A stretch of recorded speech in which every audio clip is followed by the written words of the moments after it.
Welcome to a brand new hour of CBS Sports HQ presented by Canva. Love your work. We certainly love our work. Kyle Long, Leger Douzable, Jacqueline D'Agostino, Tommy Tran. Football tonight, prime time, AFC East style with the Bills and Dolphins. Man, it is crazy because both of these teams have such high expectations, of course in the regular season, but mainly in the postseason, gentlemen. We're certainly looking forward to it. Are you excited for the matchup? For sure. I mean, anytime you get a divisional rival on a Thursday night football is great. I know a lot of fans have always questioned the matchups on Thursday night. I don't think people are questioning this one. This is a great way to start Thursday night football in week 2 of the NFL season. Yeah, it's the Miami Dolphins trying to establish some form of dominance against this Bills team who has been absolutely dominant against the Dolphins. But you look at it, it's not a day game. You get a Thursday night game, so you can take, that heat out of the equation. Still going to be warm. Oh, yeah. In South Florida, but at the end of the day, it's the freaking Josh Allen show at South Beach, baby. Yeah.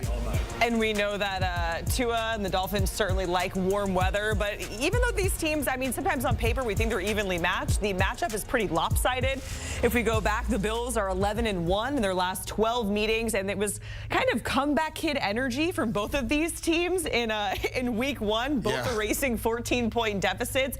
But Leger, as mentioned, Josh Allen, he owns the Dolphins. We'll get to more on that in a minute. But just in general, the Bills have dominated this series, Leger. Yeah, and if you're the Miami Dolphins, I think Mike McDaniel was pretty avid in his press conference the other day talking about the dominance the Buffalo Bills have had. It's kind of liken it to when Tom Brady, and it's not been as vast, but Tom Brady when New England owned the AFC East. That's literally what has happened the last 5 years for the Buffalo Bills. You see it right there on the screen.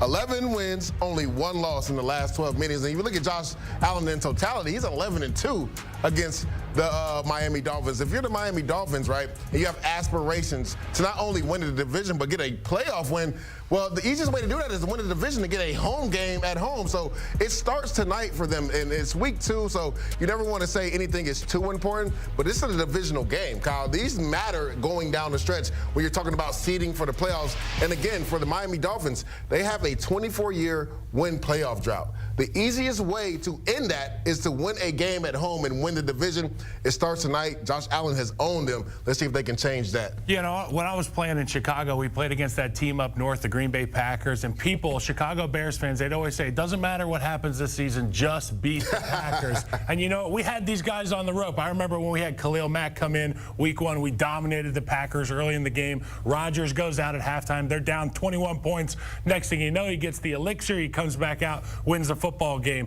When I'm thinking about the Dolphins and their matchup against the Bills, it's can we take down the bad man? And that's Josh Allen. The bad man has dominated against this football team. He's the only player in NFL history to average 275 plus passing yards and 50 plus rushing yards against a team. The only player in NFL history to do that. Josh Allen, I'm looking for some MVP type performances tonight for him, and it's going to be the same old story in my opinion. It's going to be all Bills tonight. Yeah, it'll be interesting to piggyback off of that Josh Allen note too. In his 13 career games against the Dolphins, he's thrown for at least 2 touchdown passes. Not total TDs, thrown for TDs. So whether it's Dable or Ken Dorsey or now Joe Brady, Kyle, what stands out to you about Josh Allen operating an offense against the Dolphin team? Well, you said Joe Brady. I think one thing that Joe Brady does a great job is allowing Josh Allen to be himself. Let your freak flag fly. My best coach has always said, be you. And if I'm Josh Allen's coach, I'm going to say, go be you, big fella, because that's what's good enough to win. You don't have to be Superman, because even when you're just being yourself, you kind of are Superman. I look at no players with over 5 targets for the Bills offense last week. He's able to spread the ball out with tremendous efficiency. Obviously, you've got a lot of guys who can make plays after the catch for this Bills team, but when those guys are covered up, look for Big 17, just like we see on the screen here, taking off, extending drives. That's what breaks the back of this defense. Without a doubt, it's his mobility, Tommy. We saw it last week versus Arizona, 2 red zone touchdowns running the football. And I think that's the big question mark for defensive coordinator Anthony Weaver.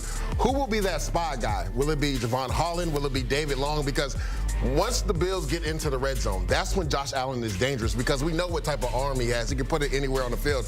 But it's his mobility added with his size. I mean, it's 240 pounds at 6'5". That's not easy to bring down. That's like a Sam Backer playing quarterback. An angry quarterback. Exactly. So, like, that's the big difference with Josh Allen in the red zone. That's what makes him so tough to guard, because not only can he put the ball anywhere in the field in the red zone, but his mobility comes into play in the red zone, which makes his offense very dangerous. Now, Leger, you kind of already alluded alluded to it. I know it's only week 2, but the importance of this matchup, because it is a divisional game, and the AFC East, it's one of those divisions where we talked about we don't really know how it's going to go down. We think of Josh Allen and Tua and Aaron Rodgers, and I mean, the Patriots are a long shot, but they showed up against the Bengals. But hey, we were just talking about this off camera. If we think back to the Dolphins, if they would have just beat the Tennessee Titans and then they get a home playoff game. So it's always this woulda, coulda, shoulda mentality. But what is the importance of this week 2 matchup? I know it's early, but it still counts a lot. To me, it's all the pressures on the Dolphins, right? You just alluded to it, Jacqueline. If they beat the Tennessee Titans, they win the division. They get a home divisional game last year in the playoffs, right? With 5 games left, Kyle, they had a 3-game lead. I don't think it had ever been done in history for a team to walk a team down within 5 games, having a 3-game league. So it's a psyche to this. You know this, Kyle, as a team continues to beat you and beat you. For you to get over that hump and to be divisional champs, we have to beat this team. And if you look at Miami in totality last year, 1-6 against playoff caliber teams, right? So there's that psyche as well. Not only can we beat the big bad wolf and the Buffalo Bills, can we compete and beat teams that are playoff caliber type teams? So if you're the Miami Dolphins, this is a massive game. Yes, Jacqueline, it is week 2, but it's a divisional game. This goes a long way in regards to you saying, like, we deserve to be talked about in regards to winning this division. Yeah, it's a must-win game for the Miami Dolphins. I hate to say that in week 2, but it really is. You get these guys at home, that's a great opportunity. But obviously, it's a night game. They don't have the same home field advantage. Must win for the Dolphins. You know, going up to Buffalo is going to be a real load to take on that team at Highmark Stadium. There will be no shortage of superstars in this game, but we want to also have a vested interest on difference makers, on potential guys who could be game wreckers, could be the decision in what is a short spread. Leger, give me a Bills player to watch. Well, I'm giving you a position group. Okay. The corners for the Buffalo Bills, Rasul Douglas, Christian Benford, and Taron Johnson. I thought the Jacksonville Jaguars did a really good job last week. Their corners being physical with the receivers from the Miami Dolphins. You know this, Kyle, it's a timing-based offense that Mike McDaniel likes to run, right? Tua knows exactly where to go with the ball when his back foot hits. The way you slow this down is to throw that timing off between receiver and quarterback, and that's what Jacksonville did a really good job. I was actually surprised when I watched the tape, Kyle, that they played so much man coverage against that 4x100-meter relay team that the Miami Dolphins have. But they did a good job of hitting Waddle at the line of scrimmage, hitting Tyreek Hill at the line of scrimmage. Sean McDermott does a really good job of disguising things, right? So how is he going to confuse Tua Tagovailoa? But they need a big game from their corners, redirecting those receivers from the Miami Dolphins to throw off that timing between Tua Tagovailoa and also his receivers. You're talking about throwing off the timing, which I agree with 100%. But as a defensive lineman, you also know you can throw off the picture for Tua Tagovailoa. And there's so much that happens right in front of the line of scrimmage for this Miami Dolphins offense. Crossing routes, quick game out into the flat. And I think if I'm an edge defender, if I'm getting blocked up, I know the ball's out quick, get your hands up. But for me, it's Ed Oliver on the inside. Not tremendous against the run game, but I think this will be kind of a track meet offensively. You'll see a lot of throwing the football. Ed Oliver can win quickly, and if it's in the A and B gap, that can spell disaster for Tua. Look for tips and overthrow, tips and underthrow for him if Ed Oliver can get in the backfield. And to that point, talking about throwing off the timing between quarterback and receiver, Greg Rousseau had a big game last week. 3 sacks. Even Von Miller showed up, had 5 pressures, 1 sack. When you throw that timing off and Tua has to go to his second or third read, that allows your defensive line to hunt and get on the edge and get after the quarterback. So that's something to watch as well, right? The offensive tackles from Miami Dolphins, if Tua can't find that first read, will they be able to hold up in protection against those 2 edge rushers? Now, Tommy, you alluded to it. Certainly no shortage of superstars on both teams, especially when it comes to the Dolphins on both sides of the ball, really. But Kyle, who's your player to watch for Miami? For Miami, it's Teron Armstead. For the reasons you just talked about, you're looking at the film all week as Teron Armstead, and it's just Greg Rousseau winning outside, Greg Rousseau winning inside, Greg Rousseau winning down the middle. So I think Teron Armstead, if you can keep your offense on schedule on first down, doing a good job run blocking. I know there's questions in the running back room for Miami. We don't exactly know who's going to be out there. I know Jacqueline's got, what do you got, H-An? I got H-An. You need H-An to be out there.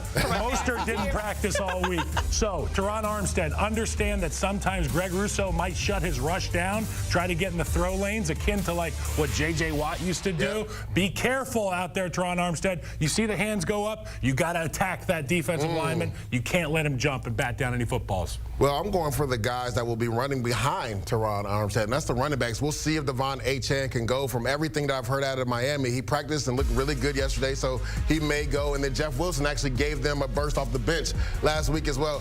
They're not only going to be important in the run game because with that play-action pass, quick quick game that Miami likes to do. You just need the linebackers to bite on it a little bit, Kyle. That way you can throw that behind that drag route or that in-breaking dig route, right? If you get the linebackers to suck up into the A-gaps, then you'll have a clear picture for Tua Tagovailoa. But also out of the backfield, I thought the Cardinals running backs did a really good job last week catching the ball out of the backfield. They had 50-plus yards. That could really help this offense as well. So Jeff Wilson, Devon Achane, not only running the football to help Tua Tagovailoa in that play-action pass game, but also being an outlet for Tua Tagovailoa in the flat to catch some yards.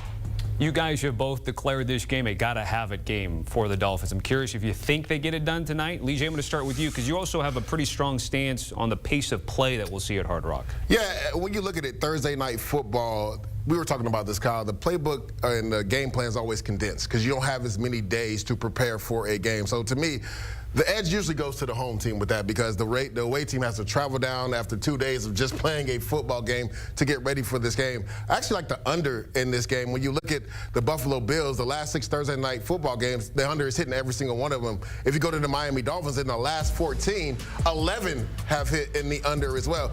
And then we were talking about the weather, right, Kyle? Well, the Miami Dolphins with Mike McDaniel as head coach, right? 16-1 straight up. 13-4 against the spread when it's 75 degrees or warmer. Now, it is a night game, but we know with humidity, it's going to be hotter than 75 degrees in September. I actually like the Miami Dolphins to get it done today. Enough is enough. Tua, you're 1-6 against Josh Allen. We just talked about how Josh Allen has owned the Miami Dolphins, 11-2. If it doesn't happen tonight, I don't know when it will. Yeah, it kind of reminds me of the little brother trying to pick a fight with his older brother, and his older brother's got his hand on the face. He's swinging like this. He can't quite reach him. That feels like the Dolphins. They have so much to be proud of offensively. This football team obviously went out last week and got a win. Tua, 300-plus yards. The offense looks to be like the offense has been in the past. But at the end of the day, it's getting that guy off your shoulder. It's Josh Allen, number 17. Can you contain him on 3rd and short situations? Can you create a turnover here or there defensively to give that offense extra possessions for the Dolphins? I don't know if they have enough to stop Josh Allen. I don't know if anybody has enough to stop Josh Allen. I'm picking the Bills tonight. Bills have won the division 4 straight seasons, and they did so last year in the regular season finale down here in South Florida. Kyle, Lige, certainly appreciate it. Want to remind everybody about the Pushing the Pile podcast, which Lige was on this week. Heard you guys got at it, had a good time. Oh, had a great time. Wow, look at that, insane. In unison. Wow, must have had a good time. Check out the pod. Scan that QR code.